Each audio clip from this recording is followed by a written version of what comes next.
숙명고등학교 현대물리학 특강 세 번째 시간입니다. 지난 두 번에 걸쳐서 특수상대성 이론을 돌아봤죠.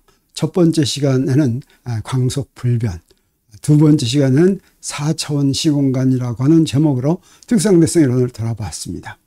나머지 두 시간 동안 두 번에 걸쳐서는 양자역학에 대해서 이제 돌아볼 예정입니다. 오늘 강의 제목은 슈레딩거 방정식입니다. 슈레딩거 방정식은 양자역학의 기본 방정식이죠. 자, 그러면 그 말이 무슨 말인지 보겠습니다. 우리 지금 다 알고 났더니 이 세상이 우리가 앞에서 뉴턴 역학 공부할 때는 뉴턴 역학의 기본 법칙인 뉴턴의 운동 방정식 가지고 모든 세상을 다 설명했다고 그랬습니다. 그런데 알고 봤더니 이 세상이 거시세계와 미세계로 나뉘어졌습니다. 거시세계, 영어로는 매크로스코픽 월드라고 하는 것이죠. 이 거시세계에 대한 기본 법칙은 무엇으로부터 알려졌냐면 태양계로부터 알려졌습니다. 거시세계가 가지고 있는 그 특징들을 가장 잘 대변하면서도 가장 간단한 시스템이 바로 태양계였던 것이죠.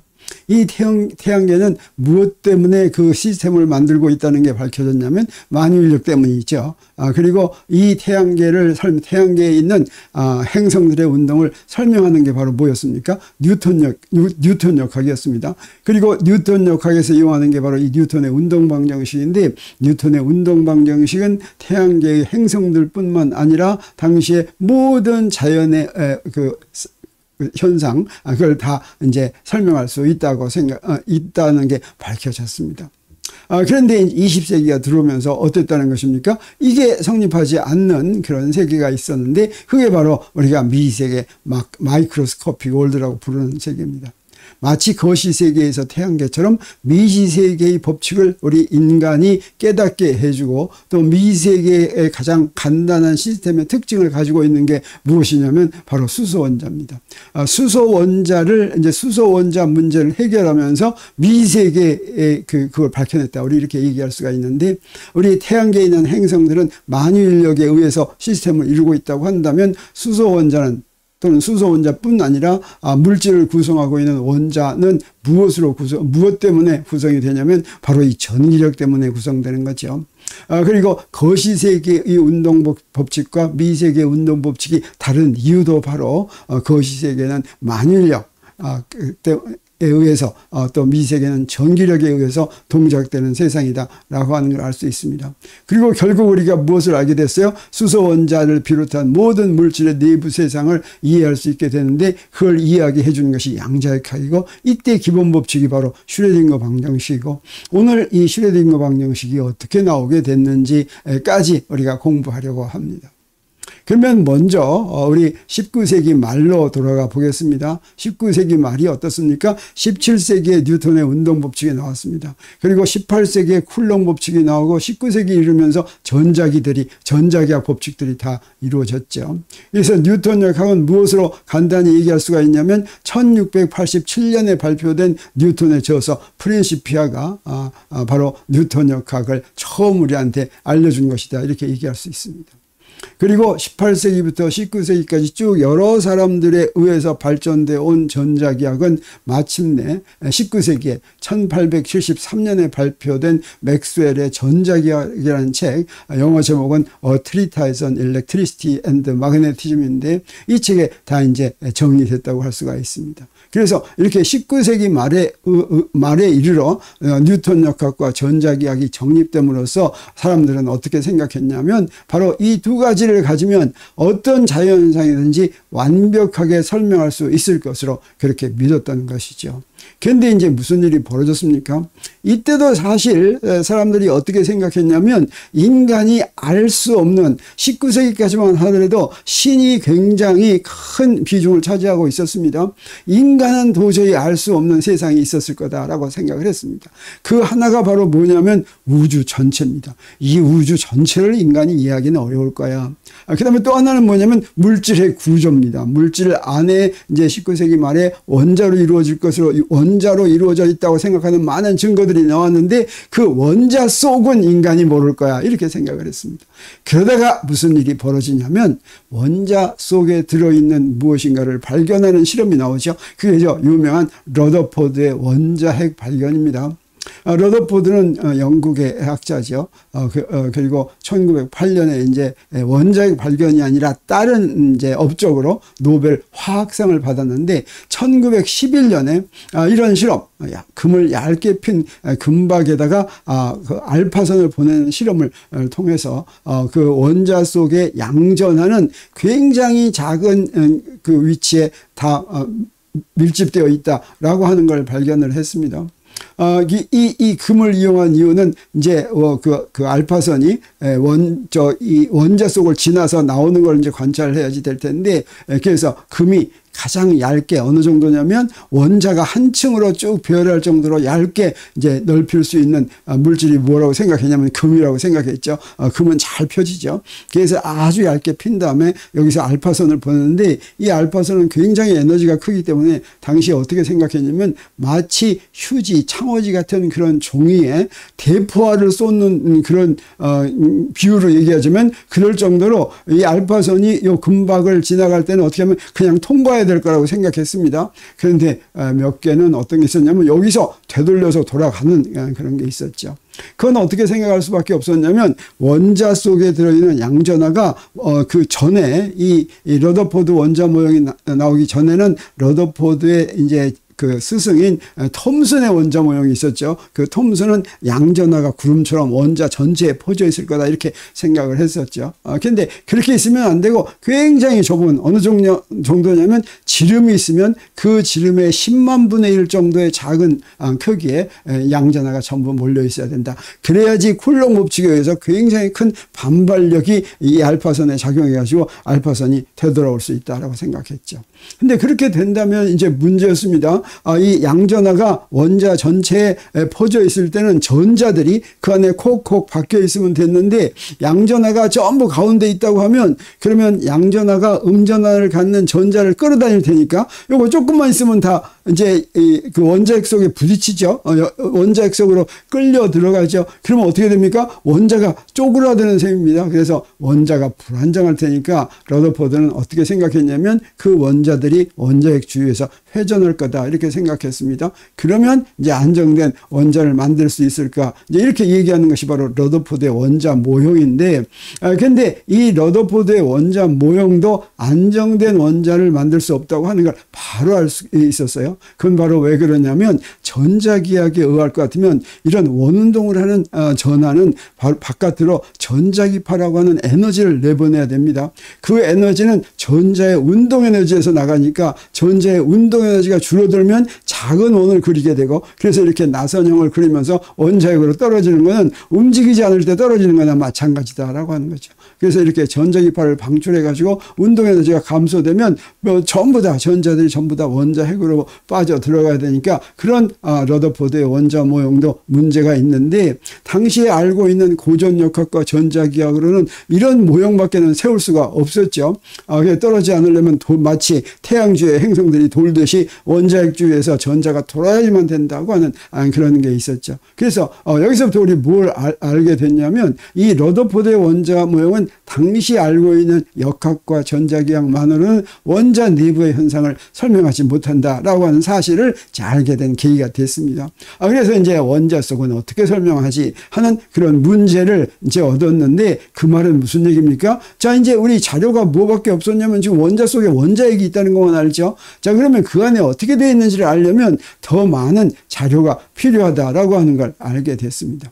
그런데 다행스럽게도 알고 보니까 원자 속에서 나오는 자료는 이미 꽤 오래전에 많이 나와 있었어요. 그게 바로 무엇이냐면 뜨거운 기체에서는 빛이 나오는데 그 빛은 어디서 나오겠습니까? 원자 속에서 나오죠. 근데 그 원자 속에서 나오는 빛이 아주 이상했습니다. 바로 선 스펙트럼이 나왔습니다. 그 얘기는 뭐냐면 파장이 일정한 빛들만 나왔다라고 하는 거죠. 그래서 뜨거운 수소에서는 눈에 보이는 빛으로는 딱 4개의 색깔이 나왔습니다. 그래서 이제 그 4개의 색깔이 나오는 거 가지고 요놈은 수소에서 나오는 거야, 이런 것들을 이제 알았는데, 그 4개의 파장이 도대체 어떻게 해서 그렇게 파장이 결정되는지를 이제 알 수가 없었기 때문에 그걸 이제 설명하려고 사람들이 골머리를 앓고 있었는데, 그때 나온 것이 바로 발머 공식이라고 하는 것입니다. 발머는 스위스의 당시로는 고등학교 선생님이었어요. 그래서 1911년에 러더포드가 원자핵을 발견했는데, 이보다 훨씬 전, 이미 이제 그 몇십 년 전부터 뜨거운 기체에선 그런 선스펙트럼이 나온다라고 하는 걸 알고 있었고, 사실은 러더포드의 원자 모형대로 이제 전자가 이렇게 회전을 한다면 그때는 이제 전자기파가 나온다고 그랬죠. 이 전자기파가 연속 스펙트럼이 나와야지 됩니다. 근데 선 스펙트럼이 나온다는 게 좀 이상한 거죠. 그래서 이제 4개의 파장이 있었는데, 그 파장을 설명한 게 당시에 미스터리였던 수소의 선 스펙트럼, 눈에 안 보이는 파장도 있었습니다. 그건 바로 이제 적외선 파장이나 자외선 파장도 있었는데, 그거 말고 눈에 보이는 건 이렇게 딱 4개밖에 없었어요. 요 4개의 파장, 요건 나노미터입니다. 요 숫자들이 어떻게 나왔는지 하는 게 굉장히 궁금했습니다. 이 궁금한 거를 우리 식으로 요 4개의 파장의 숫자를 만드는 식을 이 발머가 만들었습니다. 이제 요거 수학에 관심이 많았던 발머는 어떻게 하니까 요게 나오는 식을 만든 거예요. 4개만 만드니까 쉽겠죠. 자, 이런 식으로 했더니 나왔습니다. 참 재밌게도 여기서 이 n을 2, 3, 4, 5, 6을 대입할 것 같으면, 그리고 이 b는 비례상수인데 람다는 파장입니다. 자, 요 식에다 그냥 집어넣는 거예요. 요 b에다가 364.5068이 나노미터라고 하는 걸 대입하고 나서 여기다 3을 대입하면, 3 대입해요. 그래가지고 계산해요. 여러분들 금방 계산할 수가 있죠. 그래서 9 빼기 4분의 9 해가지고 b를 곱하면 뭐가 되냐면, 여러분 직접 두드려 보세요. 이렇게 됩니다. 이렇게 되는데 어떻습니까? 앞에 3자리까지 맞았죠. 3자리면 굉장히 많이 맞은 거죠.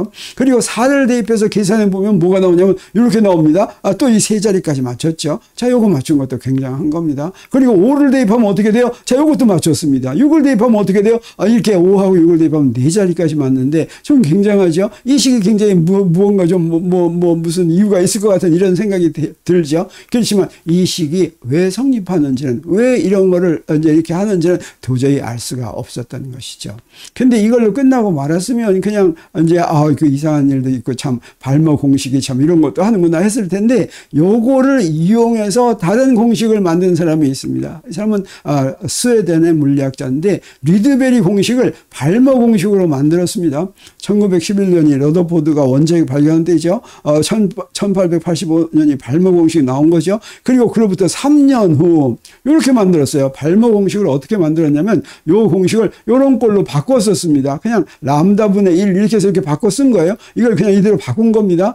그러면 어떻게 돼요? 그러면 여기에 있는 개수가 좀 달라지는데, 그때 요 2를 2라고 안 넣고 요것도 다른 정수로 놨습니다. 요게 정수 3, 4, 5, 6 집어넣었었죠. 이때 요것도 이제 n1 해가지고 요건 2, 3, 4, 5, 6. 그래서 요 뺀 게 n1보다 n2가 항상 크면 어떻게 되고 0보다 큰 게 되죠. 그래서 n1과 n2는 아무 정수인데 n1이 n2보다 더 큰 정수만 집어넣을 것 같으면 가시광선에 보이는 4개의 파장뿐 아니라 적외선과 자외선에 있는 다른 파장들도 이 식으로 다 계산을 할 수가 있었는데, 자, 그래서 요거만 정수를 바꿨습니다.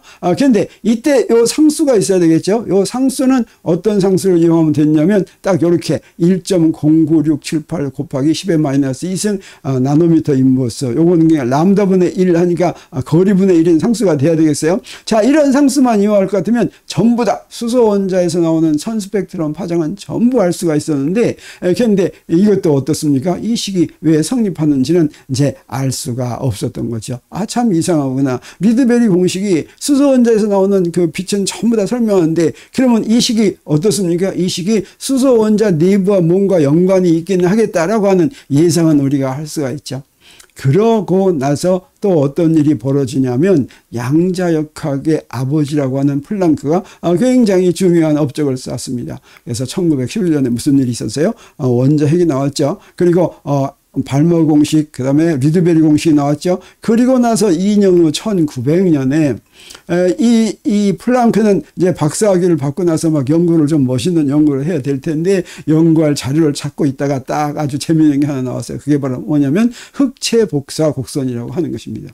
흑체에서 빛이 나오는데 흑체는 어떤 거예요? 흑체는 빛을 전부 흡수하는 게 흑체입니다. 근데 이 흑체에서 빛도 나옵니다. 그 나오는 빛을 파장의 함수로 3개를 그릴 것 같으면 이런 그래프를 보이는데 이 그래프 모양이 무엇 때문에 달라지냐면 온도 때문에 달라집니다. 그래서 온도만 같으면 다 똑같은 모양의 복사곡선을 만드는 거. 그래서 흑체에서 나오는 방출하는 빛을 복사선이라고 하고 그 복사선의 세기가 파장의 함수로 그린 거. 이걸 이제 복사곡선이라고 합니다.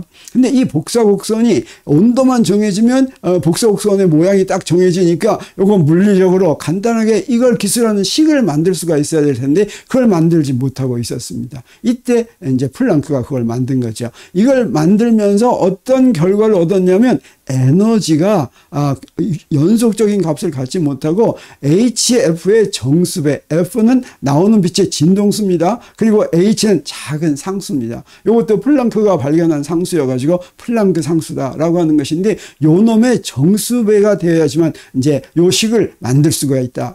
요걸 설명하는 식을 플랑크의 흑체복사 공식이라고 하는데 그런 흑체복사 공식을 만들 수 있다라고 하는 걸 압니다. 사실은 보통 우리가 에너지라고 하면 어떻습니까? 연속적인 값을 가져야죠. 우리가 운동 에너지 하면 속도에 비례하죠. 내가 자전거를 타죠. 자전거를 점점 빨리 탈 것 같으면 어떻습니까? 속도가 점점 늘어나는 거죠. 연속적으로. 근데 이 에너지가 그 불연속적으로 1이라는 값을 갖다가 2라는 값을 갖다가 3이라는 값을 갖다가 그러면 굉장히 이상하죠. 이 에너지 양자와 가설은 바로 그런다는 거. 아주 물론 그 차이가 그 간격이 H가 작으니까 굉장히 작지만 그런 이상한 성질을 갖고 그런 성질을 갖고 있다고 가정해야지만 이 식을 구할 수가 있었습니다. 자, 그러면 우리 흑체라고 하는 것은 모든 빛을 다 이렇게 흡수하는 게 흑체라고 그랬죠. 그래서 이 흑체 복사 공식을 만들려면 사실은 물질 속이 어떻게 되어 있는가 하는 원리를 알아야지 됩니다. 근데 물질 속이 어떻게 되어 있나 하는 원리는 우리가 나중에 이제 양자역학으로 밝혀지는 거고 당시에는 이제 알지를 못했어요. 그렇지만 이제 플랑크가 흑체 복사 공식을 유도할 때 무엇을 이용했냐면 간단한 모델을 이용했습니다. 자, 요런 걸 이용했습니다. 요건 뭐냐면 여기 조그만 구멍이 있고 여기에 이제 동공이 이렇게 있는데 빛이 여기에 딱 오면 어떻게 되겠어요? 쏙 들어가죠. 흡수하겠죠. 그러니까 흑체는 바로 뭐냐면 요거만 이제 이 모형에서는 요 조그만 구멍이 흑체입니다. 빛이 여기에 도달하면 바로 흡수됩니다. 그러면 이 흑체는 빛이 바깥으로 나옵니까? 못 나옵니까? 요 구멍으로 바깥으로 빛이 나오겠어요? 안 나오겠어요? 나올 수 있습니다. 왜 그러냐면 여기서 왔다 갔다 하다가 우연히 요 구멍을 만나면 탁 나오죠. 그러면 이 빛의 파장은 어떻게 되겠어요? 이 빛의 파장은 모든 파장이 다 나올 수가 있고 이 안에 어떤 빛들이 들어있을 수 있느냐에 따라서 우리 이제 흑체복사 공식을 유도할 수가 있는데 여기서 흑체복사 공식을 하나 유도를 딱 했어요. 자, 이런 식으로 유도를 하니까 요 모양을 만들 수가 있었는데 요 모양이 딱 맞으려면 여기에 상수를 이용한 H가 여기서 람다는 파장이고 K는 볼츠만 상수라고 하는 당시에 알려진 상수고 이제 T는 이제 절대 온도입니다. 그리고 H는 그 상수고 C는 뭐냐면 광속입니다. 자, 이렇게 되어 있는데 이 중에서 정해지지 않은 게 요 H인데 H가 딱 하나의 값일 때만 요런 그래프를 딱 맞출 수가 있어요. 요 H가 조금 다른 값 가지면 그래프가 좀 달라집니다. 그래서 딱 하나의 값이면 모든 이 그래프들이 딱 제대로 들어맞습니다. 그래서 요 값이 굉장히 무슨 의미를 갖고 있을 거다라고 하는 그런 생각을 할 수가 있겠죠. 그리고 이 플랑크 상수는 굉장히 작은 값입니다. SI 단위로 줄 곱하기 초의 단위를 갖고 있는데 이게 6.63 곱하기 10의 마이너스 34세이면 굉장히 작은 값이다라고 하는 것이죠. 자, 이런 리드베리 공식과 플랑크의 에너지 양자와 두 가지를 알게 되니까 이게 무엇과 연관되어 있으리라고 생각이 되냐면 원자 내부 세계와 연관되어 있으리라고 생각되는데 이게 도대체 어떻게 나왔을까? 뜨거운 기체에서 그 수소 기체의 선 스펙트럼 파장을 구하는 리드베리 공식은 도대체 어떻게 나왔을까? 또는 이 플랑크 양자화 조건은 도대체 어떻게 나왔을까 하는 그런 의문이 생겼던 것이죠. 그런데 이때 이 의문을 푸는 굉장히 중요한 도약이 생깁니다.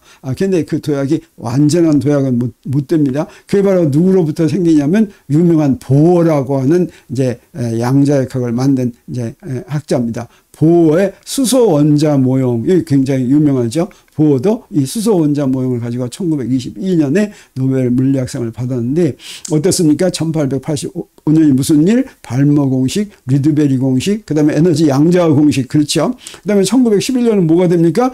이 원자핵을 발견했죠. 그리고 요 문제들이 많이 있었죠. 근데 1911년에 러더포드의 원자 모형은 맞지가 않는데 그러면 자료가 더 있어야 된다고 생각했는데 알고 봤더니 여기에 이렇게 자료들이 이미 있었고 그 안에 원자 내부에서 나오는 자료를 설명하는 어떻게 해서 만들어진 식인지는 모르지만 이상한 식이 선스펙트럼 파장을 잘 설명한다고 하는 게 1888년에 알려진 것이죠. 이것들을 이용해서 1913년에 원자핵 발견한 지 2년 뒤에 이제 리드베리 공식을 유도합니다. 지금 많은 그거 찾아냈어요. 무엇으로 찾아내요? 뉴턴의 운동법칙을 찾아냈습니다.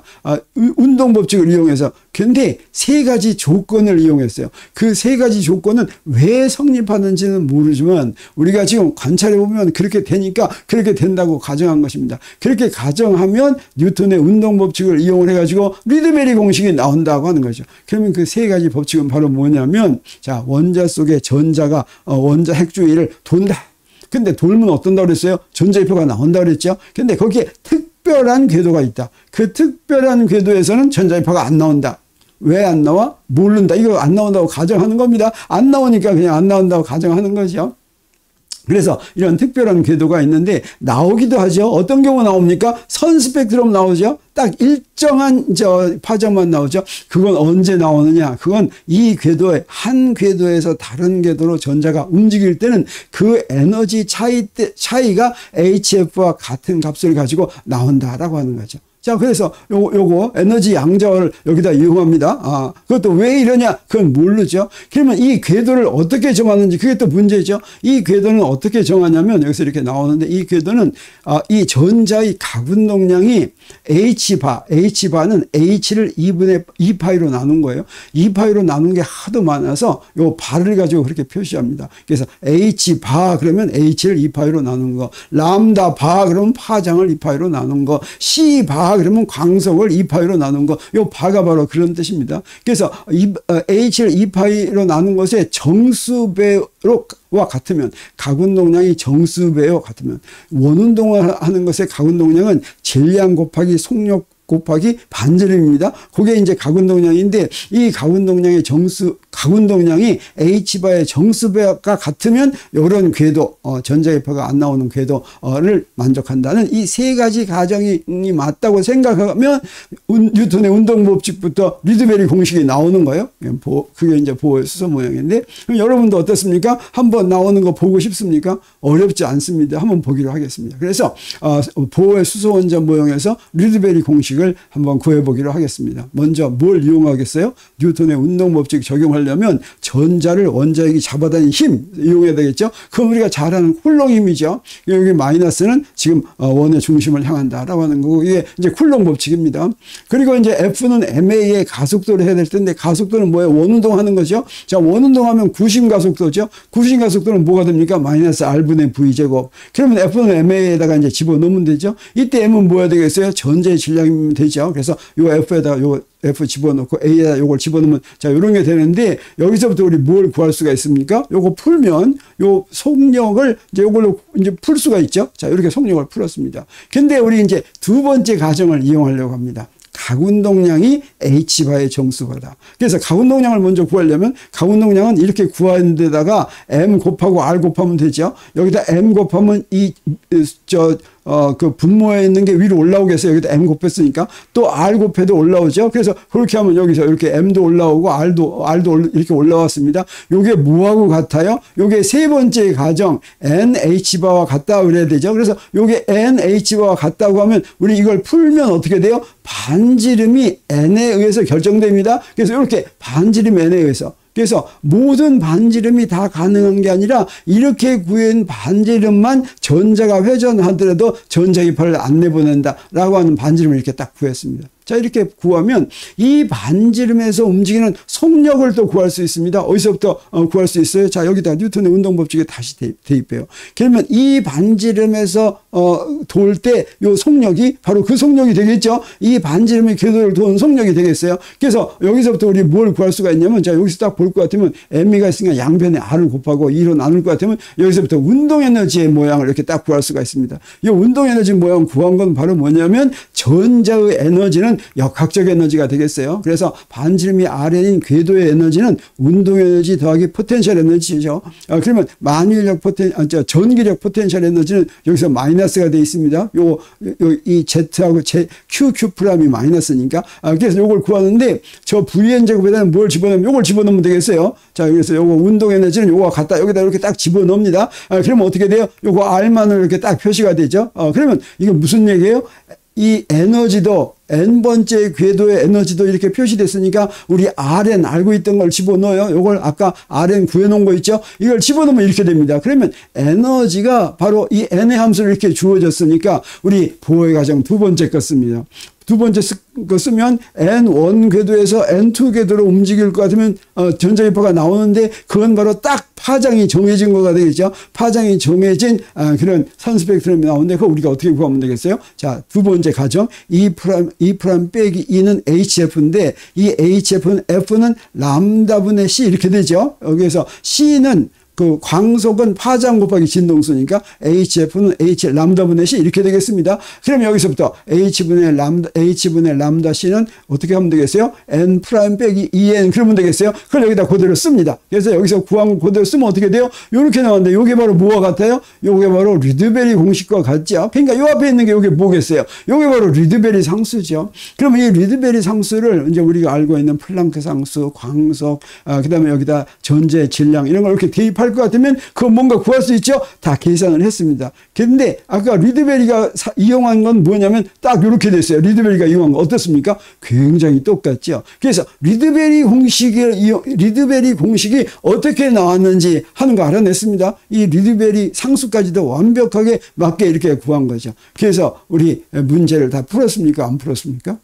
네, 문제를 푼 것처럼 보이기도 하는데 풀지를 못했어요. 왜 풀지 못했습니까? 자, 리드베리 공식까지 나온 것까지는 좋았어요. 뉴턴의 운동 법칙으로 나오니까 더 좋았어요. 그렇지만 어떻습니까? 보호의 수소원자 모형은 왜 성립하는지 모르는 세 가지 가정을 이용한 거죠. 여기서 우리 역사가 반복된 걸 봅니다. 우리 뉴턴 역학이 나올 때 무슨 일이 벌어졌냐면 태양계에서 코페르니쿠스가 행성들이 원운동을 둬야지만 된다라고 하는 데서부터 지동설을 제안하죠. 그게 맞는지 보기 위해서 브라이가 행성들의 위치를 측정하죠. 그 측정한 자료를 가지고 케플러가 케플러 법칙을 만들죠. 그게 바로 뭐였어요? 타원 궤도를 돈다는 거였죠. 이 타원 궤도를 돈다고 하는 걸 도저히 이해할 수가 없었죠. 그래서 그게 왜 성립할까? 이걸 해결하는 과정에서 뉴턴의 운동 방정식이 나왔죠. 그것처럼 이제 그 20세기에는 어떻게 하냐면 수소 원자가 있는데 톰슨과 러더포드 이 원자핵 발견하고 톰슨은 전자 발견하고 그렇죠. 그리고 이제 발머와 리드베리와 플랑크 이 사람들이 리드베리 공식 나오고 에너지 양자가 나왔는데 이런 것들을 다 이용해 가지고 보호가 수소 원자 모형을 만들었습니다. 그럴듯한 것 같지만 어때요? 보호의 세 가정이 왜 성립할까? 이건 이해할 수가 없었죠. 자, 이걸 해결하는 과정에서 무엇이 나오냐면 슈레딩거 방정식이 나오고 이게 바로 뭐라는 게 알려졌어요. 마치 뉴턴의 운동 방정식이 거시세계의 기본 법칙이고 여기서부터 뉴턴 역학이 나온 것처럼 슈레딩거 방정식이 미세계의 기본 법칙이고 이게 바로 양자역학이다라고 하는 게 이제 밝혀지게 됩니다. 그럼 미세계의 기본 법칙이라는 건 무슨 얘기입니까? 거시세계의 기본 법칙이라는 건 무슨 얘기입니까? 거시세계에서 일어나는 모든 일은 F는 MA로 설명할 수가 있다는 거예요. 이건 무슨 얘기냐면 예를 들어서 거시세계에 일어나는 것 중에서 우리가 쉽게 아는 게 뭐가 있냐면 볼샤를 법칙이 있죠. 볼샤를 법칙은 실험을 알아냈어요. 그 왜 성립하는지 뉴턴의 운동 법칙 가지고 다 이제 구할 수가 있습니다. 유도할 수가 있어요.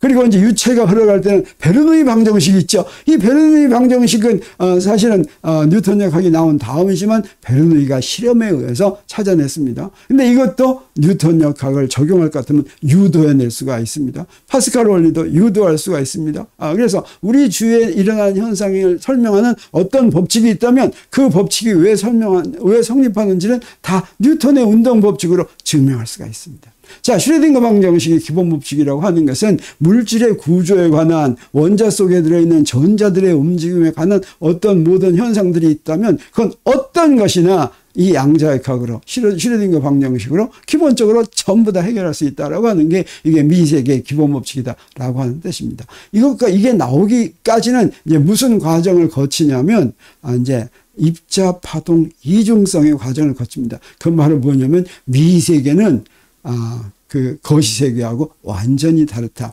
거시세계는 어떤 특징을 가지고 있어요? 입자와 파동이 완전히 구분되죠. 입자는 입자, 파동은 파동입니다. 그런데 미세계는 봤더니 입자인 줄 알았던 게 파동이고 파동인 줄 알았던 게 또 입자고 뭐 이런 일이 벌어집니다. 그게 뭐냐면 플랑크의 에너지 양자화가 바로 빛도 입자의 성질을 간다는 그런 증거였습니다. 이게 바로 플랑크의 에너지 양자화 가지고는 그게 뭔지 잘 알 수가 없었는데 그게 바로 빛이 입자라는 성질을 나타내는 거다라고 하는 걸 이제 누가 확실하게 보여주냐면 아인슈타인이 확실하게 보여줍니다. 아인슈타인은 어떻습니까? 이게 이제 우리 이 연도 우리 다 알죠? 발머 공식, 리드베리 공식, 그 다음에 원자핵 발견, 그 다음에 이건 뭡니까? 보의 수소 원자 모형, 그 다음에 이건 무엇입니까? 에너지 양자화 조건. 이 에너지 양자화 조건이 나오고 나서 5년 있다, 당시 해결하지 못한 일이 하나 있어요. 그게 바로 뭐냐면 광전 효과라고 하는 겁니다. 이 광전 효과는 여러 가지 이해하지 못하는 게 있었는데, 뭐 예를 들어서 도체에다가 빛을 쪼여주면 전자가 나오는데 쪼여주자마자 전자가 탁 튀어나와요. 그건 무슨 얘기냐? 이 빛이 파동이라면 그 파동의 에너지가 도체에 흡수돼 가지고 조금 이제 전자까지 가 가지고 이렇게 나와야 되는데 요게 탁 튀어나온다고 하는 것은 이건 빛이 입자의 성질을 가지고 있다는 그런 성질을 대변합니다. 그래서 아인슈타인이 1905년 특상대성 이론 나왔을 때 이 논문 3개 했다고 그랬죠. 논문 3개 이렇게 발표했는데 그때 광전 효과라는 논문에서부터 바로 이 문제, 도체에 빛을 쪼여주면 탁 튀어나오는 것도 설명할 뿐 아니라 광전 효과에서 관찰되는 아주 이상한 것들을 전부 다 설명하는 그 논문을 딱 썼습니다. 그래서 아인슈타인은 어떻게 가정했냐면 바로 진동수가 F인 빛은 에너지가 HF인 에너지를 나른 입자다. 그러면 바로 튀어나온다는 건 어떻게 설명할 수가 있어요? 광자가 튀어나옵니다. 그래서 빛이 입자다라고 했을 때 부르는 이름이 광자, 포톤이에요. 그 빛은 입자의 성질도 있고 이제 파동의 성질도 있는데 입자의 성질을 강조할 때는 포톤이라고 부르고 파동의 성질을 강조할 때는 전자기파라고 부릅니다. 두 개가 다른 게 아니에요. 똑같은 거를 포톤이라고 불러도 되고 전자기파라고 불러도 되는 거예요. 자, 여기서 이건 입자의 성질을 갖는 거니까 탁 구슬을 할 것 같으면 구슬이 튀어나가죠. 자, 이 광전 효과로 1905년에 빛이 입자다라고 하는 성질을 딱 보였는데 이게 굉장히 화제가 됐습니다. 근데 이제 무슨 일이 벌어지느냐? 만약에 이렇다면 빛이 파동인지만 알고 굳게 믿고 있던 빛이 입자라면 그러면 드브로이라는 사람이 그러면 입자인 줄 굳게 믿었던 전자도 파동이겠네, 그런 얘기를 하게 됩니다. 이게 1885년 이건 뭐예요? 발머 공식, 이건 뭐예요? 리드베리 공식, 그 다음에 러더포드의 원자핵 발견, 보의 수소 원자 모형, 그 다음에 플랑크의 에너지 양자화 조건, 그 다음에 아인슈타인의 광전 효과 설명, 빛을 입자로, 그리고 나서 꽤 시간이 지난 다음에 드브로이의 물질파 이론이 나오는데 이렇게 꽤 시간이 지난 건 이유가 있습니다. 1910년에 드브로이는 물리를 하는 사람이 아니었어요. 역사과 졸업을 했어요. 근데 형이 물리를 하는 사람이었어요. 그리고 당시에 3년마다 유럽에서는 솔베이라는 데서 학자들이 모여가지고 이제 회의를 하는데 그 회의에서 빛이 입자다라고 하는 게 밝혀졌다는 얘기를 형으로부터 들읍니다. 그러니까 드브로이가 그렇다면 전자도 파동이겠네라고 하는 아이디어를 갖고 그걸 확인하기 위해서 또 파리 대학의 다른 과로 기초과학과로 또 들어가서 졸업해요.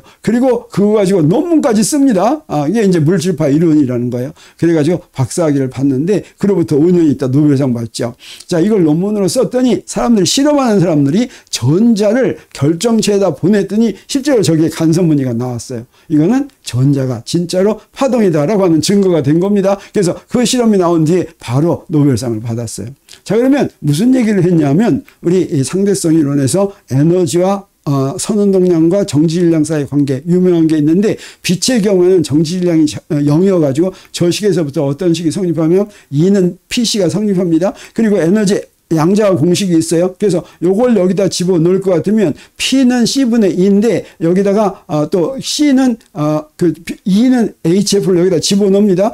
그러면 뭐가 성립하냐면 또 C는 H 람다죠. 그래서 거기다 집어넣으면 람다분의 H가 성립하는데 이건 어디에 적용이 되냐면 빛에 적용이 되는 거예요. 근데 이 빛에 적용이 되는 요거를 어디다가 입자에도 적용해 보자 라고 제안한 것이 바로 드브로입니다. 그리고 이제 슈레딩거가 나옵니다. 슈레딩거는 당시에 오스트리아의 사람인데 스위스의 추리공과대학 교수로 있었어요. 그래서 이렇게 쭉 있은 다음에 여러 달 있었죠. 그런데 1924년에 이제 드브로이 물질파가 나오고 바로 1926년에 세미나를 한번 합니다. 어떤 세미나를 하냐면 드브로이의 물질파를 설명하는 그런 세미나를 하는 거예요. 그래서 추리대학 교수일 때 그런 세미나를 하는데 청중 중에서 만약에 물질파를 설명하는 식을 만들고 싶다면 그게 파동이라면 파동 방정식을 이용하면 되는 거냐라고 하는 조언을 들은 겁니다. 이 조언을 듣고 뭔가 꽂혔어요. 그래가지고 바로 이제 유도를 합니다. 그래서 그런 법칙을 슈레딩거 방정식을 유도하는데 여러분 이제 슈레딩거가 어떻게 슈레딩거 방정식을 구했는지 좀 이제 궁금하죠. 그걸 여러분한테 소개하겠습니다. 그러기 위해서는 먼저 파동 방정식이 어떻게 나왔는지 봐야 되겠어요. 파동을 대표하는 식은 이렇게 됩니다. 여기서 exponential ikx-오메가-t라고 하는 건 요거는 오일러 공식에 의해서 코사인 kx-오메가-t 더하기 I sin kx-오메가-t 이렇게 쓸 수가 있어요. 그러면 코사인 kx-오메가-t도 파동이고 sin kx-오메가-t도 파동입니다. 그래서 이렇게 하면 뭐가 편하냐면 미분하는 게 엄청 편해요. 코사인 사인은 미분하면 코사인 미분하면 사인 되고 사인 미분하면 코사인 되고 복잡하죠. 이건 뭐냐? 이건 미분하면 그대로 앞에 있는 거예요. 요 x를 미분하면 ik만 앞으로 나오고 요 그대로 있는 거예요. 그래서 이렇게 이게 이제 이건 복소수인데 이렇게 복소수로 써놓으면 아주 편합니다. 미분 같은 거 하기가 굉장히 편해요. 그러니까 나중에 어떻게 하면 되냐? 그냥 실수는 실수분만 취한다든지 아니면 그 관계식은 그 관계식 그대로 가지고 가면 됩니다. 근데 파동에서는 뭐가 성립하냐면 파수라는 게 이 파장분의 2파이를 파수라고 대입하죠. 사실은 여기에 람다분의 2파이 x 이렇게 쓰는데 람다분의 2파이를 간단하게 kx 이렇게 쓴 거예요. 파수를 이렇게 정의한 겁니다. 그 다음에 여기도 파장분의 2파이 t 이렇게 되는데 그 파장분의 2파이를 오메가 이렇게 쓴 거예요. 그러면 이 식을 파동을 대표하는 식을 x로 미분하면 요거 이 익스포넨셜 x로 미분하면 어떻게 된다고 그랬어요? 그냥 ik만 나온다고 그랬죠? 그리고 똑같으니까 ik 파 이렇게 돼요. 한 번 더 미분하면 어떻게 되겠어요? ik 또 나오겠죠? 그게 마이너스 k제곱 파 이렇게 됩니다. 이게 이제 t에 대해서 미분하면 어떻게 돼요? t는 여기 마이너스가 있으니까 여기 한번 미분하면 여기에 마이너스 i 오메가 파이 됩니다. 한 번 더 미분하면 어떻게 돼요? 그러면 여기에 마이너스 i 오메가 또 할 거 같으면 그냥 마이너스 오메가 제곱 파이 이렇게 되겠어요. 그럼 여기서부터 파이는 뭐와 같으냐면 파이는 요거 마이너스 파이는 k제곱으로 이렇게 나누게 되죠. 요 놈은 어떻게 돼요? 똑같은 마이너스 파이는 이렇게 되죠. 그래서 요것도 마이너스 파이고 요것도 마이너스 파이니까 두 개가 같아요. 그래서 여기서 요거 빼면 0이 되겠죠. 그래서 여기서 요거 빼면 0이다 라고 하는 게 바로 파동 방정식입니다. 그리고 양변을 k제곱으로 곱할 것 같으면 k분의 오메가가 바로 속력이 돼요. 그게 무엇과 같아요? k분의 오메가가 t분의 람다하고 같으니까 그 한 주기 동안의 간거리가 람다죠. 그리고 주기 시간으로 나누면 간거리를 시간으로 하면 바로 속력이죠. 그 파동의 속력이 되는 것입니다. 그래서 요게 바로 파동 방정식인데 요것과 비슷한 방법으로 슈레딩거 방정식을 유도합니다. 자, 어떻게 이용하냐? 자, 물질파도 지금 슈레딩거 방정식은 어디에 적용할 거예요? 전자에 적용할 겁니다. 그 물질파도 파동을 대표하는 식으로 이렇게 합니다. 근데 여기서 이제 뭘 이용하냐면 바로 드브로이의 물질파에 대한 조건, 람다분의 h 이렇게 있죠. 근데 요 람다분의 2파이가 뭐라고 그랬어요? k라고 그랬죠. 그 다음에 람다분의 2파이하고 2파이를 또 나눴어요. 그러면 h바가 되죠. 그래서 p는 h바 k 이렇게 됩니다. 그리고 이건 에너지 양자화 조건 hf인데 이 f는 뭐와 같아요? 오메가분의 2파이죠. 그러니까 또 2파이 요거 나누면 h바. 그래서 이건 h바 오메가가 되죠. 그래서 p는 h바 k와 같고 에너지는 h바 오메가가 같다고 하는 걸 이용할 거예요. 자, 이걸 x에 대해서 미분하면 어떻게 되냐? 아까하고 똑같죠. 그다음에 한 번 더 미분하면 어떻게 되냐? 이렇게 되죠. 그러면 K제곱은 어떻게 돼요? K제곱은 이렇게 돼요. K는 H바분의 P니까 요놈은 뭐가 돼요? 마이너스 H제곱분의 P 부사 이렇게 됩니다. 그래서 여기서부터 우리 뭘 구할 수 있냐면 P제곱 부사에는 마이너스 H바제곱 파셜 X제곱분의 파셜 부사 이렇게 되죠. 그다음에 시간에 대해서 미분하면 요건 한 번만 미분하겠어요. 한 번만 미분하면 마이너스 I 오메가 파 이렇게 되니까 요걸 집어넣을 것 같으면 요거는 H바분의 2파 이렇게 되죠. 이걸 다시 요거하고 정리할 것 같으면 어떻게 됩니까? 이 부사에는 IH바 파셜 T분의 파셜 자, 이렇게 됐습니다. 그래서 요 두 개를 이용합니다. 요 두 개를 어디다 이용하느냐? 요 두 개를 이용하는데 역학적 에너지 보존 법칙이 이렇게 있어요. 이 역학적 에너지 보존 법칙을 이용해서 슈레딩거 방정식을 구하는 거예요. 이 역학적 에너지 보존 법칙의 양변에 푸사를 이렇게 곱합니다. 이렇게 곱한 다음에 봤더니 어때요? 여기 P제곱 푸사이가 나오죠? 자, 요걸 여기다 집어넣습니다. 여기다 집어넣고, 그 다음에 이 푸사이가 나오죠? 요걸 여기다 집어넣어요. 그랬더니 어떤 식이 나옵니까? 자, 요런 식이 나오는데 이게 바로 슈레딩거 방정식입니다. 슈레딩거 방정식은 드브로이의 물질파 이론하고 에너지 양자화 조건하고 파동 방정식을 구하는 방정식하고 이렇게 짜 해가지고 어떻게 하다가 나온 거예요. 자기도 어쩌다 나온지 몰랐어요. 근데 슈레딩거 방정식을 나오고 나서 요거 미분 방정식이니까 요 미분 방정식을 풉니다. 그러면 이 미분 방정식의 풀로서 어떤 에너지가 가능한가라고 하는 에너지 고유값이라는 걸 구하는데 그 에너지 고유값을 수소 원자에다 적용하면 다고 하는 건 무슨 얘기냐면 요 부위에다가 그 쿨롱 법칙에 의한 포텐셜을 집어넣는다고 하는 거예요. 그러면 딱 뭐가 나오냐면 리드베리 공식에서 우리가 유도하면서 뉴턴의 운동 방정식으로 구했던 그런 에너지가 E에는 에너지 이거 있죠. 그게 딱 나옵니다. 그러면 리드베리 공식이 나온다는 거죠. 그럼 이 식만 이용하면 리드베리 공식이 다른 가정 하나도 필요 없이 저절로 나왔다라고 하는 뜻이 되겠어요. 자, 그래서 우리 뭘 알 수가 있냐면 거시세계 운동법칙이 미시세계에는 적용되지 않는다라고 흔히 얘기하죠. 우리 미시세계를 발견했더니 뉴턴 역학은 미세계에 적용할 수 없다 이렇게 얘기하는데 사실은 슈레딩거 방정식이 무엇을 이용했습니까? 요거 역학적 에너지 보존 법칙은 뭐라고 그랬어요? 역학적 에너지 보존 법칙은 뉴턴의 운동 방정식하고 똑같은 거라고 그랬죠. 내가 여러 번 강조했습니다.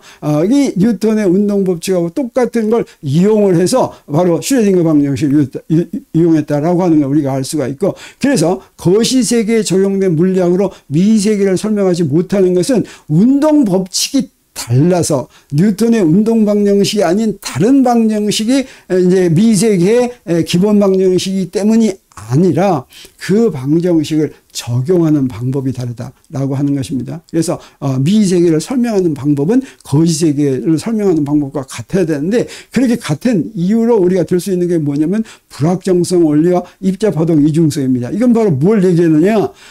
미시세계는 거시세계와 완전히 다르다라고 하는 걸 얘기합니다. 거시세계는 어때요? 물질이 이동하는 위치를 시간의 함수로 구할 수 있는 거죠. 불확정성 원리는 그렇게 할 수가 없다라고 얘기합니다. 그리고 거시세계는 입자와 파동이 딱 구분이 되고 입자는 입자고 파동은 파동이죠. 이건 두 개가 절대로 섞일 수도 없고 입자가 파동이 될 수도 없고 입자가 입자인 것이 파동일 수도 없고 뭐 이런 거죠. 근데 어때요? 미세계에서는 빛과 전자만 그런 것이 아니라 모든 것이 입자이자 파동의 그런 성질을 갖고 있다는 이런 것 때문에 완전히 기술하는 방법이 달라야 된다고 하는 거죠.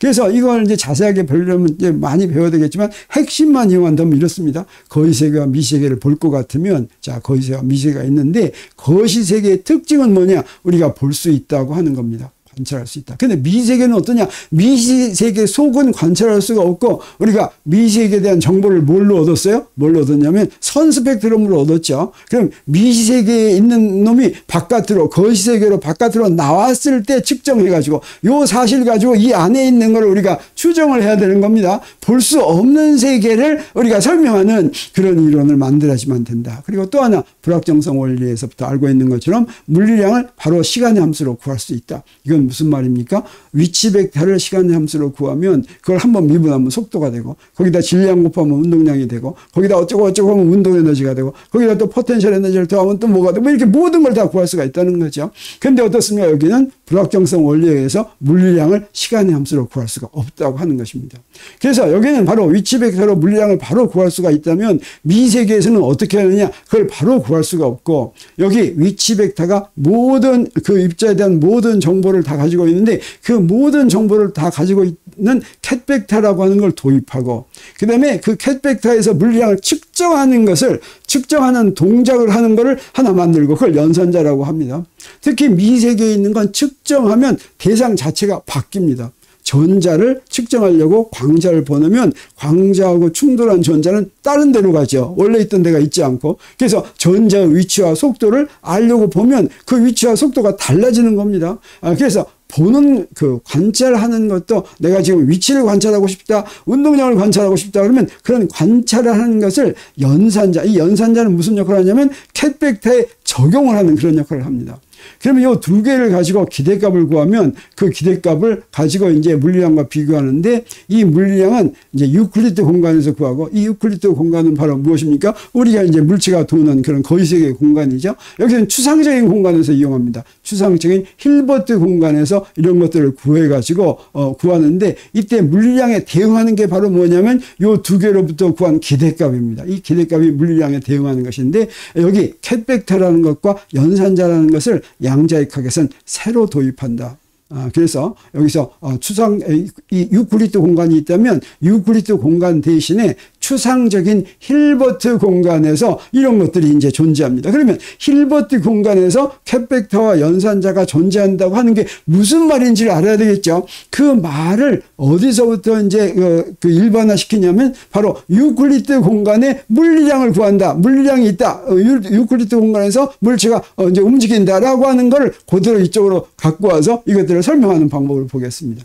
그러면 유클리드 공간이라고 하는 건 그 특징이 바로 뭔가, 물리에서 이용하는 특징이 뭔지 보겠어요. 그래서 유클리드 공간은 물체가 운동하는 영역이고, 이걸 물리에서는 어떻게 하냐면 위치 벡터가 존재하는 대상이죠. 유클리드 공간에 위치 벡터가 존재합니다. 그리고 화살표 벡터가 존재한다. 여기서 화살표 벡터는 벡터인 물리량을 얘기합니다. 벡터인 물리량을 표시할 때 위에다 화살표를 쓰니까 이제 이게 화살표 벡터를 표시하는 공간이 유클리드 공간이다. 이렇게 정의를 할 수가 있습니다. 그러면 이런 화살표 벡터나 위치 벡터를 표시하려면 무엇이 필요하냐면 기적, 단위 벡터가 필요합니다. 그거 우리가 잘 아는 거예요. 여기 이렇게 물리량을 구하려면 제일 먼저 물체의 운동을 숫자로 표시하려면 먼저 이렇게 기준계를 정해야 되죠. 기준계를 정하면 거기에 각 축 방향에 단위 벡터가 있습니다. 이걸 뭐라고 부르냐? 이걸 이제 앞으로 이용할 거에 대비해서 이걸 기저다, 베이시스다라고 부르면 좋습니다. 그래서 유클리드 공간에 그린 서로 수직인 세 단위 벡터, 요걸 기저라고 합니다. 근데 요 기준계는 어떻습니까? 우리 마음대로 그린다고 그랬죠. 그래서 이렇게 하나만 그릴 수가 있는 게 아니라 여러 가지로 그립니다. 그러면 이렇게 그려놓으면 무슨 일이 벌어지느냐? 위치 벡터, 화살표 벡터 이렇게 하면 요건 사실 추상적입니다. 요걸로는 계산을 못해요. R 가지고는 계산을 못해요. 계산하려면 어떻게 해야 되냐면 각 축방향의 성분으로 나눠서 성분을 숫자로 표시하는 거죠. 그렇게 성분으로 구하려면 뭘 먼저 정해야 됩니까? 요 기저를 먼저 정해야 되죠. 기저를 다른 기저로 정하면 어떻게 돼요? 성분이 달라지죠. 자, 그런 것들을 이제 해야지 되는 것이죠. 자, 그래서 기저가 되려면 어떤 조건을 만족해야 되는지 한번 보겠어요. 기저는 먼저 우리 어떻게 만들었습니까? 서로 수직인 세 방향을 만들었죠. 이 서로 수직인 세 방향을 조금 더 그 성질을 이제 간단하게 설명하면 이렇게 얘기할 수가 있습니다. 여기에 그 두 벡터의 내적을 이용하는데, 그 내적이 0이면 무슨 얘기입니까? 두 벡터가 서로 수직이다 이런 뜻이죠. 그 봤더니 여기 단위 벡터를 보니까 어때요? 같은 단위 벡터는 내적을 구하면 1이고 다른 단위 벡터는 내적을 구하면 0이죠. 이건 무슨 얘기예요? 단위 벡터의 크기는 1이다. 그 다음에 서로 세 단위 벡터는 전부 다 수직을 이룬다라고 하는 거죠. 이걸 한마디로 어떻게 표현할 수가 있냐면 이렇게 표시할 수가 있어요. 요거 크로네카 델타 IJ라고 하는 표시인데, I하고 J가 같으면 1이고 다르면 0인 그런 표시입니다. 그리고 저 이렇게 식 하나를 쓸 것 같으면 여기 식이 9개가 있는데 9개를 한꺼번에 쓴 거예요. 아주 편하죠. 그래서 I하고 J에다가 1, 2를 대입하면 저 첫 번째 게 되는 겁니다. 1, 2를 대입하면 두 번째 게 되는 거예요. 요 9개를 한꺼번에 쓰니까 편합니다. 그리고 이런 오소노멀 프로퍼티를 만족하면 저절로 무엇이 만족되냐면 컴플리트네스 프로퍼티라는 게 만족합니다. 컴플리트네스 프로퍼티는 요 단위 벡터를 두 개를 나란히 썼어요. 나란히 써가지고 1, 2, 3을 다 더한 겁니다. 그래서 요거 xat xat 더하기 yat yat 더하기 zat zat은 1이다. 요건 아이덴티티다. 라고 하는 얘기는 마찬가지예요. 그럼 금방 증명할 수가 있습니다. 저기다 이렇게 써놓으면 요거는 F라는 화살표 벡터를 XI라는 기제를 이용해서 이렇게 전개를 한 거예요. 그래서 성분이 F1, F2, F3예요. 그러면 요 성분을 구하려면 어떻게 하면 되냐면 요 놈은 저 F에다가 XI로 내적을 하면 구해져요. 이렇게 내적을. 이번엔 XJ로 내적을 하겠어요. 그러면 여기다 XJ로 이렇게 내적하면 요게 뭐가 돼요? 요게 델타 IJ가 되죠. 이렇게 델타 IJ가 된다고 하는 뜻은 무슨 얘기냐면 I를 1부터 3까지 가지고 가면 요거 1, 2, 3 갖고 갈 때 요 I가 J하고 같을 때만 0이 아니니까 FJ가 이렇게 나오는 거예요. 그 FJ는 바로 뭐예요? F하고 XJ를 내적한 거예요. 그래서 이걸 어떻게 쓸 수가 있느냐?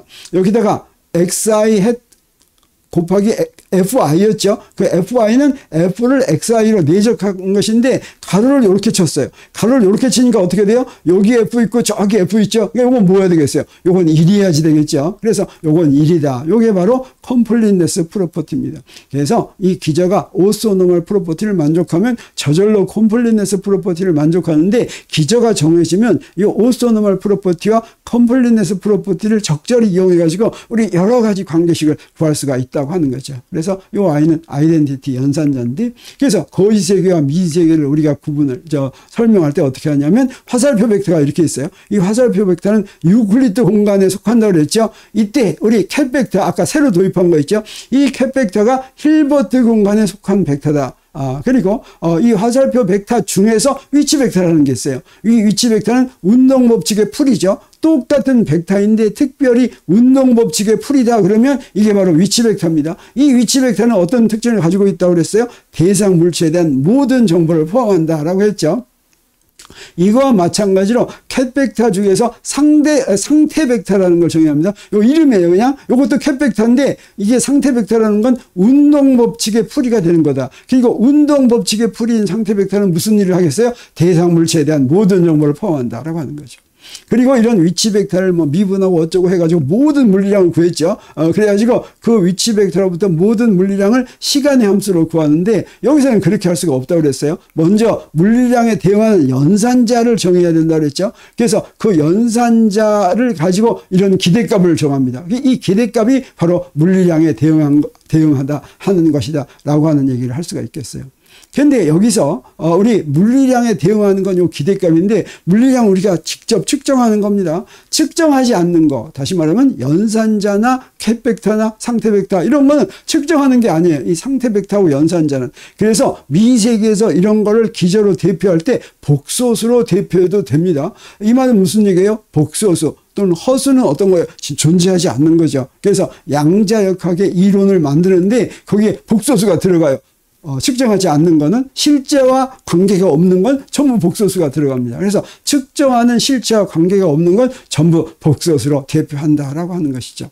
그리고 나서 이제 요 상태 벡터하고 연산자를 어떻게 가지고 노는지를 알아야 되겠죠. 자, 지금부터 하는 얘기는 무슨 양자역학을 배워가지고 아는 굉장히 어려운 그게 아닙니다. 그냥 정의입니다. 새로운 분야가 만들어지면 처음에 정의는 아주 쉬운 거예요. 여기서 그 안에 숨겨있는 비밀이 없어요. 그냥 그대로 이해하면 됩니다. 그래서 먼저 연산자와 캣 벡터는 어떤 관계가 있냐면 연산자는 어때요? 이 뭔가를 측정한다고 그랬죠. 그리고 이 대상을 다 설명하는 게 캣 벡터라고 그랬어요. 그래서 캣 벡터에 연산자를 적용하면 이 연산자는 어디에 적용하냐면 캣 벡터를 이렇게 썼을 때 이 막대기 옆에다가 이제 쓰면 그 연산자가 거기에 적용이 되는 거예요. 그럼 이걸 파이 프라임이다라고 하는 건 이렇게 어떤 캣 벡터 파이에다가 연산자를 적용하면 다른 캣 벡터가 된다. 아까 그랬죠. 대상을 관절하면 다른 걸로 바뀐다고 그랬죠. 자, 그걸 그냥 이 식으로 쓴 거예요. 그래서 한 상태의 물리량을 측정하면 그 상태가 다른 상태로 바뀐다라고 하는 거예요. 근데 바뀌지 않을 수도 있겠죠. 그래서 바뀌지 않으면 어떻게 되겠어요? 바뀌지 않으면 그대로 이렇게 쓰면 돼요. 여기다가 이 상태에다 연산자를 했는데 그대로 썼어요. 근데 여기다 숫자를 여기 곱했죠. 어떤 캣 벡터에다가 숫자를 곱한 것은 똑같은 캣 벡터예요. 그 얘기는 뭐냐면 우리 이제 나중에 이제 운동 법칙이 있는데 그 운동 법칙의 풀이는 거기다가 상수를 곱해도 똑같은 풀이에요. 바뀌지가 않아요. 요게 이제 그 운동 법칙이 미분방 형식으로 된다면 미분방 형식의 풀이는 특히 동차 미분방 형식, 동차 이제 선형 동차 미분방 형식의 경우에는 거기다 어떤 상수를 곱해도 또 풀이가 된다라고 하는 거나 마찬가지 얘기입니다. 그래서 여기다 람다를 곱해도 풀인데 이때 여기 똑같은 거 될 때 거기다 곱해주는 숫자가 항상 똑같은 숫자가 나오는 게 아니라 다른 숫자가 나올 수도 있어요. 그래서 어떤 상태의 물량을 측정하더라도 그 상태가 안 바뀔 수도 있고 그래서 이 파이와 캡팩터를 곱한 상수는 어떤 상수를 이렇게 곱하면 이건 동일한 상태라고 하는 거죠. 그랬을 때 이렇게 어떤 캡팩터에다가 연산자를 적용했는데도 똑같은 상태가 나오면 그걸 뭐라고 얘기하냐면 이 연산자의 고유 캡팩터다 이렇게 얘기합니다. 그래서 이게 바로 고유 캡팩터라는 얘기예요. 그리고 그때 여기 숫자가 이렇게 나온 거, 이 숫자는 이 고유 캡팩터에 마다 이 숫자가 달라요. 그래서 그 상수를 뭐라고 부르냐면 그 고유 캡팩터에 대응하는 고유값이다 이렇게 얘기합니다. 이게 양자역학에서 기본이 되는 전부예요. 이건 요거보다 더 어려운 뭐가 없는 겁니다. 그냥 요거예요. 요걸 갖다가 고유값 방정식이라고 하는데 이런 고유값 방정식은 우리 어떻게도 쓸 수가 있냐면 자 이렇게 썼는데 여기다 파이라는 캡팩터, 요 파이는 요 캡팩터가 무슨 캡팩터인지를 말해주는 이름이에요. 근데 요 놈은 람다라는 고유값을 갖는 캡팩터다라고 하니까 여기다 람다 이렇게 써주면 더 좋죠. 그래서 요건 이제 어떻게 표시한 거냐면 이름을 요 캡팩터의 고유값으로 이렇게 표시한 거예요. 그래서 요 고유 벡터는 항상 이런 식으로 표시해주면 좋다라고 하는 걸 우리가 알 수가 있습니다. 그런데 이제 양자역학을 할 때는 우리 행렬로 대표한다고 하는데 이때 연산자는 무엇으로 대표가 되냐면 행렬로 대표되고 캡벡터는 대표가 이제 벡터로 대표가 됩니다. 벡터로 대표된다고 하는 건 무슨 얘기냐면 우리 어때요? 성분으로 이제 화살표 벡터를 성분으로 쓰면 fx, fy, fz 이렇게 쓸 수가 있죠. 이렇게 fx, fy, fz 이건 벡터를 표시한 거예요. 근데 여기에 숫자가 하나, 둘, 셋, 넷, 다섯, 여섯 이렇게 여러 개가 있으면 이건 행렬로 대표한다라고 하는 게 있죠. 그래서 이 행렬의 성질이 뭐가 있는지 우리 좀 공부할 필요가 있습니다. 먼저 단위 행렬이라는 게 있어요. 우리 행렬 중에서 이제 단위 행렬이란 어떤 행렬에 곱했는데 우리 행렬은 보통 이렇게 고딕체로 이렇게 씁니다. 볼드체로. 그랬을 때 A라는 행렬에 뭐 오른쪽에서 곱하든 왼쪽에서 곱하든 똑같은 A가 나오면 이게 바로 단위 행렬이라고 하는데 그 단위 행렬의 요소는 자 이렇게 표시됐어요. 요거는 이제 3x3 행렬일 때는 이제 이렇게 됩니다. 대각선은 1이고 나머지는 다 0이면 그러면 이게 되는 거예요. 요거를 갖다가 하나의 요소를 표시할 때는 아까 배운 크로네카 델타로 표시하면 이렇게 크로네카 델타로 표시한 게 바로 단위 행렬을 표시한 거다 이렇게 얘기할 수가 있어요. 그리고 역행렬이라는 것도 있습니다. 역행렬은 뭐냐면 어떤 행렬에다가 역행렬을 곱하면 단위 행렬이 되는 거 이걸 역행렬이라고 합니다. 그리고 또 우리가 알아야 될 게 뭐냐면 전치라고 하는 거예요. 전치는 행과 열을 바꾸는 겁니다. 그래서 어떤 행렬이 이렇게 있다고 하겠어요. 이랬을 때 행은 뭐냐면 행은 이렇게 가는 게 여기 행이죠. 열은 뭐냐면 이렇게 하는 게 열이죠. 이 행과 열을 바꿔요. 그러면 A, B, C, D를 어떻게 써요? 이 행으로 있던 걸 열로 써요. 그렇죠? 저기 EFGH를 이렇게 열로 써요. 이렇게 행과 열을 바꿀 때 그때 어떻게 표시하냐면 위에다가 트랜스포즈라고 해가지고 T자로 이렇게 표시합니다. 그래서 이렇게 트랜스포즈 된 거는 행렬 요소로 쓸 때는 어떻게 하면 되냐면 MIJ를 MJI로 바꿔놨어요. 그러면 이게 전치된 행렬 요소를 표시한 거다. 이렇게 얘기할 수가 있습니다. 자, 지금은 어떤 걸 가정을 했냐면 이런 행렬 요소들이 전부 다 실수다라고 하는 걸 가정했는데 이런 행렬이 양자역학에서 이용이 될 때는 복소수일 수도 있습니다. 아까 그랬죠? 측정되지 않는 것과 연관된 것은 전부 복소수일 수 있다고 그랬습니다. 자, 그럴 때 우리 뭘 이용하냐면 복소 전치를 이용합니다. 이걸 영어로는 어드 조인트라고 하는데 어떻게 하는 거냐면 모든 행렬을 복소 켤레로 바꿉니다. 그런 다음에 행과 열을 바꾸는 거예요. 그래서 트랜스포즈를 한 다음에 컴플렉스 컨주게이트를 취하게 하는 거죠. 어떤 행렬이 이렇게 있어요. 그러면 이걸 전부 다 스타를 전부 다 붙입니다. 복소 켤레는 전부 스타 붙이죠. 그래가지고 행가열을 바꿔요. 이렇게 행가열을 바꾼 어드 조인트는 어떤 기호로 표시하냐면 이렇게 요거 대가입니다. 두 개, 요 두 개의 길이가 같으면 크로스고 십자가고 요거 대가는 도끼입니다. 그래서 요거 뭐라고 읽냐면 M 대가 이렇게 읽어요.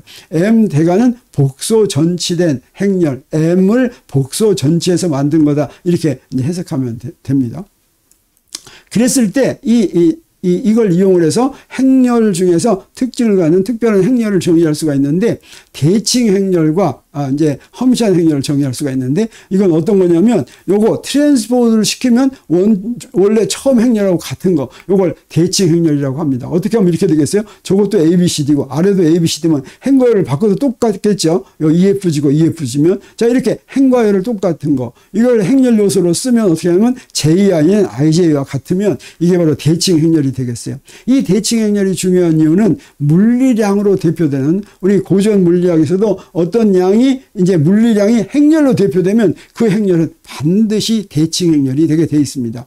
그리고 허미시한 행렬은 이제 무엇과 연관이 있겠어요? 어드 조인트하고 연관이 있어요. 어드 조인트한 게 원래와 같으면 이게 바로 허미시한 행렬이라고 합니다. 그건 어떻게 하면 되겠어요? 여기 A, B, C, D 있으면 요거 A하고 B 스타, C 스타, D 스타 이렇게 되면 되겠죠. 그리고 이 대각선 요소는 반드시 실수해야지 돼요. 행과 열을 바꾸더라도 같으려면 어때요?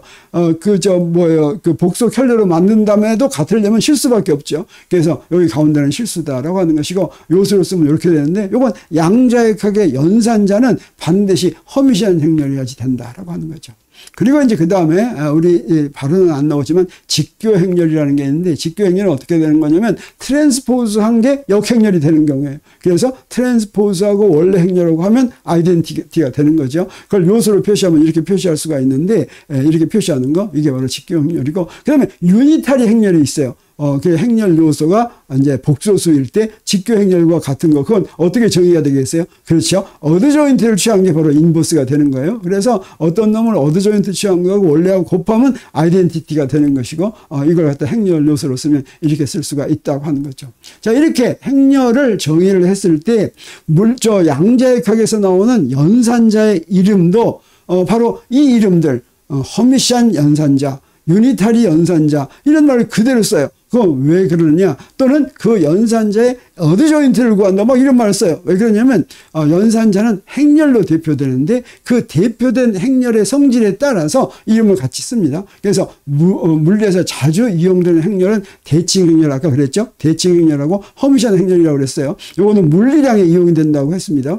그리고 직교 행렬과 유니타리 행렬은 어디에 이용이 되냐면 변환에 이용이 돼요. 우리가 특성대성 이론할 때 어땠어요? 회전을 변환하는 행렬이 있죠. 그 회전을 변환하는 행렬은 직교 행렬이에요. 그래서 직교 행렬. 그래서 그렇게 하면 트랜스포즈를 한 게 인버스가 되는 그런 성질을 갖고 있는 게 바로 직교 행렬이라고 할 수가 있겠습니다. 그래서 연산자를 기준으로 대표할 때 행렬의 종류에 따라서 연산자의 종류가 정해지는데, 우리 연산자는 이제 대표를 하면, 기준으로 대표하면 행렬이 나오는데, 그 행렬이 이제 대칭 행렬이면 대칭 연산자다, 이렇게 얘기한다는 거죠. 그리고 기전은 여러 가지가 있을 수가 있다고 그랬죠. 어떤 기전으로 대표를 하든지 행렬의 종류에는 안 바뀐다. 행렬의 종류는 같아서 그렇게 이름을 붙일 수가 있어요. 그래서 대칭 연산자하고 허미시한 연산자 이렇게 있는데, 요건 이제 물리량에 이용이 돼요. 그래서 연산자가 고전 물리학에서도 연산자를 도입한다면 물리량에 대응하는 연산자는 대칭 연산자가 되고, 양자역학에서는 물리량에 대응하는 연산자는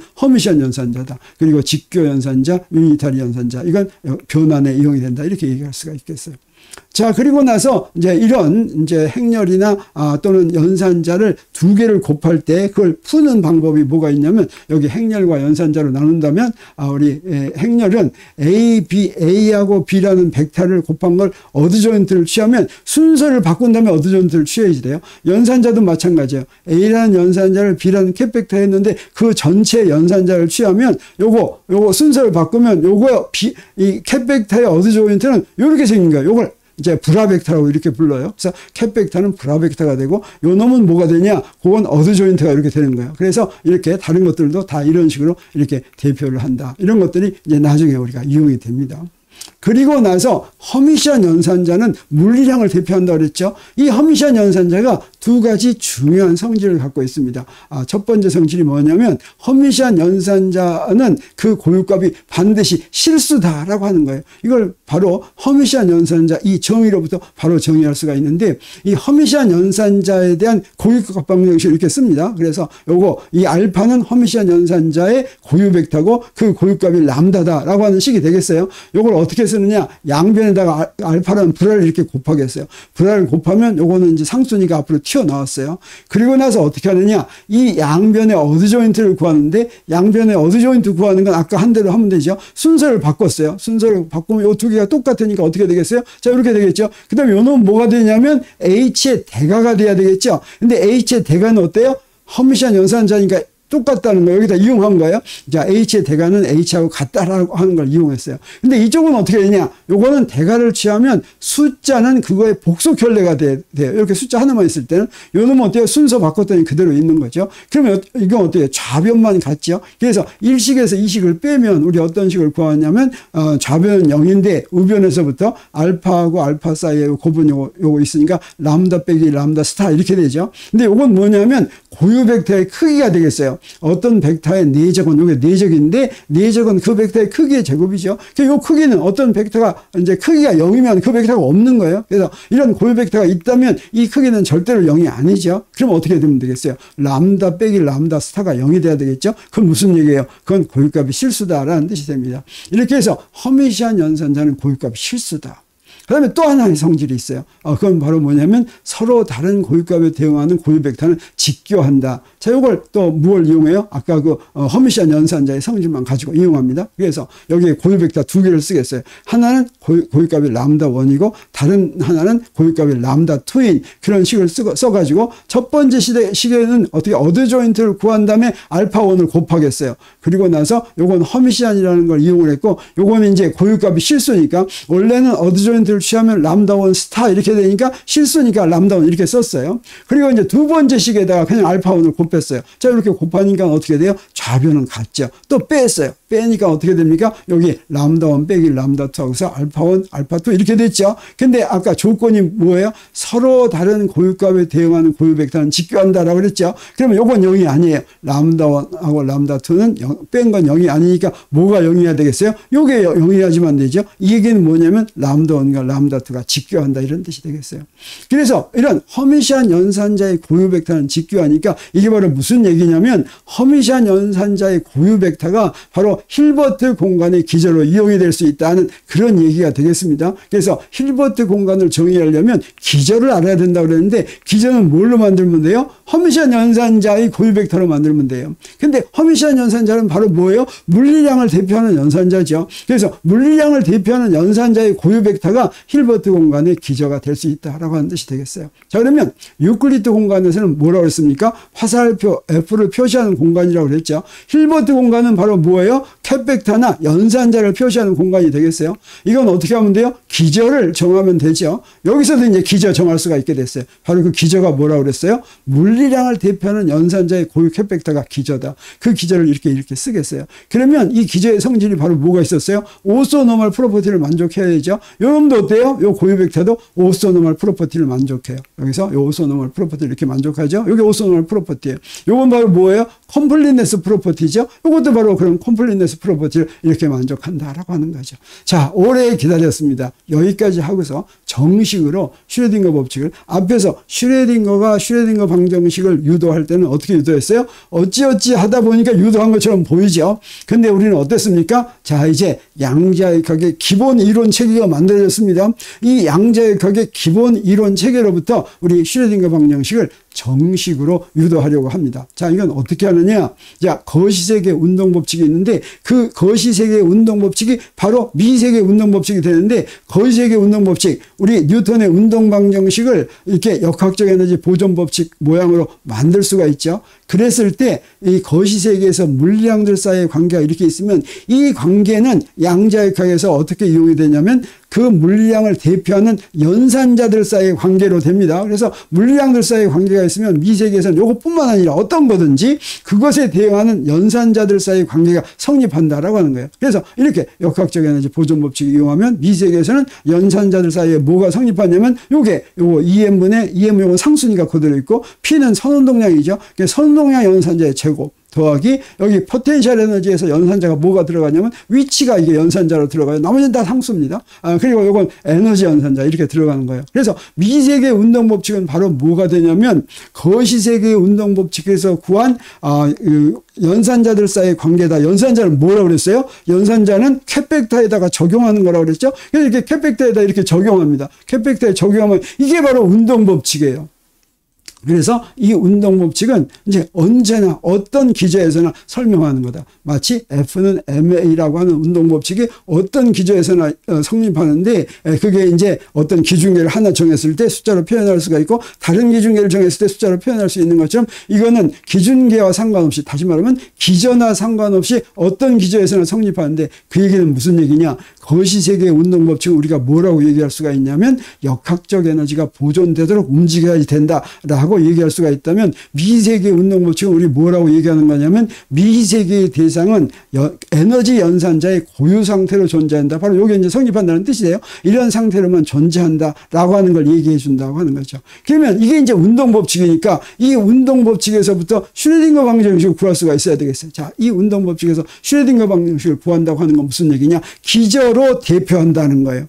여기서 어떤 기저를 이용하냐면 위치라고 하는 연산자의 고유 벡터, 그의 기저, 이걸 이제 대표하는 거예요. 그걸로 대표할 때는 어떻게 대표하면 되냐면 저 X를 여기다 이렇게 내적을 시키면 됩니다. 우리 F를 대표할 때 XI를 내적시켰던 것과 또 마찬가지예요. 이렇게 양변을 내적을 시켰어요. 그리고 나서 이렇게 내적을 시키면 대표했다는 뜻이에요. 그리고 뭘 이용하냐면 이 컴플리트네스 프로퍼티를 이용합니다. 컴플리트네스 프로퍼티는 어때요? 똑같은 곱해서 다 더한 거죠. 이게 디스크리트 할 때는 불연속적일 때는 더하기지만 요 X라고 하는 고유값은 연속적이기 때문에 이렇게 적분으로 해주는 거예요. 그러면 그걸 어디다 집어넣어요? 이런 데다 이렇게 끼워 넣어요. 이런 데다 이렇게 끼워 넣으면 자, 이런 식이 됩니다. 그랬을 때 요게 어떻게 대표되냐면 이 연산자가 이 기저에서 대표될 때 대표되는 거 요거 이제 나중에 배우게 되는 거예요. 양자역학에서. 자, 이렇게 대표가 됩니다. 그리고 요 놈은 어떻게 대표되냐면 요 놈은 이렇게 대표가 돼요.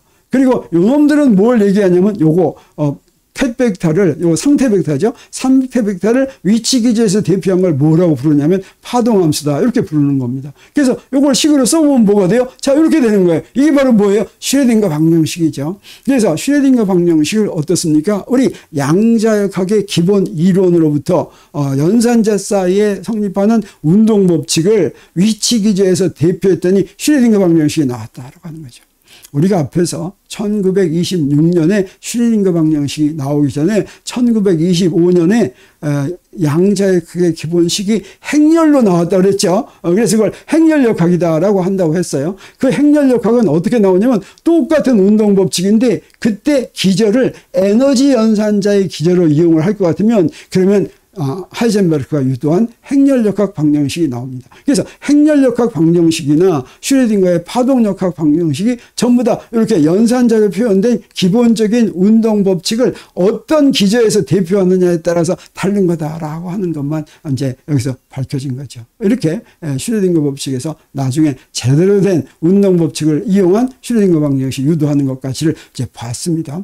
우리 그러면 다음 시간에 슈레딩거 고양이라고 하는 제목으로 슈레딩거 고양이를 이해하기 위해서 우리 이렇게 구한 슈레딩거 방정식, 양자역학의 기본 법칙을 풀어서 어떻게 이용하는가 하는 걸 보겠습니다. 그리고 그 어떻게 이용하는가 하는 그 방법을 뭐라고 부르냐면 코펜하겐 해석이라고 하는데 슈레딩거 고양이는 그 코펜하겐 해석에 이제 만족하지 못한 슈레딩거가 코펜하겐 해석의 불합리한 점을 이제 강조하기 위해서 슈레딩거 고양이라고 하는 것을 1935년에 제시했던 것입니다. 그래서 슈레딩거 고양이의 의미가 무엇인지 그것부터 우리가 무엇을 알 수 있는지 하는 것들을 다음 시간에 공부하기로 하겠습니다. 다음 시간 기다리면서 오늘 강의는 여기서 다 마칩니다.